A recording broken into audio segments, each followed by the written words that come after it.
गुरुजी एक सवाल है हमारा। सवाल ये है कि सम्राट अशोक महान ने आखिर धम्म की राह क्यों अपनाई? बहुत अच्छा सवाल आपने पूछा। देखिए, सम्राट अशोक को जानना है तो कलिंग युद्ध के पहले वाले सम्राट अशोक और कलिंग युद्ध के बाद वाले सम्राट अशोक को जानना होगा।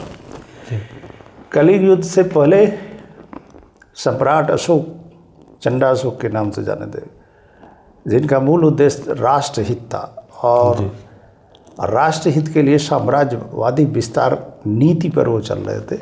लेकिन कलिंग युद्ध में भीषण तबाही के बाद नरसंहार होने से उनके हृदय में थोड़ा परिवर्तन आया और उन्होंने जो चंडा अशोक कहे जाते थे वो जब धम्मा अशोक में परिवर्तित होते हैं तो यहाँ से एक नए युग की शुरुआत होती है, जहाँ राष्ट्रहित को सर्वोपरि माना जाता था और लोकहित को भी सर्वोपरि माना जाने लगा। और इसके लिए उन्होंने धम्म की राह अपनाई, क्योंकि बिना धम्म के लोकहित में काम करना थोड़ा मुश्किल काम था, क्योंकि उस समय कबीलाई युग था। लोग कबीलों में थे, गणतंत्रों में बटे हुए थे जो एक दूसरे के खिलाफ लड़ते भी थे। तो धम्म अपनाने का मूल कारण था मानवतावादी दृष्टिकोण को अपनाना जी। और फिर यहाँ से वो एक नए सम्राट अशोक का उदय होता है और एक नई नीति के साथ सम्राट अशोक जो है समाज और राष्ट्र के सामने वो आते हैं, प्रकट होते हैं। और वह युग, वह नीति होता है धम्म और विज्ञान का युग, जो अब तक उनसे पहले किसी ने नहीं किया था जी। तो धम्म और विज्ञान ये दोनों साथ लेकर चलते हैं।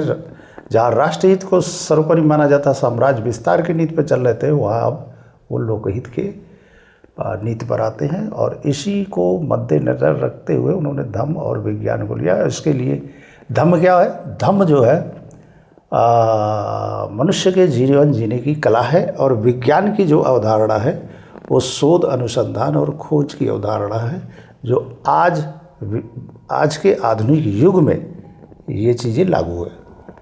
हालांकि धम्म नहीं लागू है।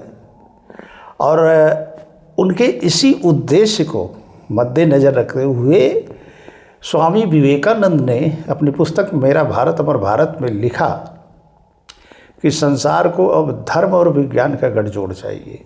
जैसे प्राचीन काल में सम्राट अशोक ने धम्म और विज्ञान का गठजोड़ कर मानवता की स्थापना की थी, ठीक वैसे ही आज के आधुनिक युग में इसकी बहुत ही ज़रूरत है। आज आप पूरे वर्ल्ड में आप देख रहे हैं कि परमाणु युद्ध का खतरा, तीसरे विश्व युद्ध का खतरा वो मंडरा रहा है।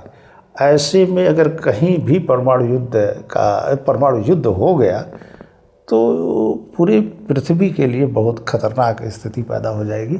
तो ऐसी परिस्थितियों में सम्राट अशोक के नीतियों का और ख़ास तौर पर उनके धम्म नीति का पूरे विश्व को ज़रूरत है। जी।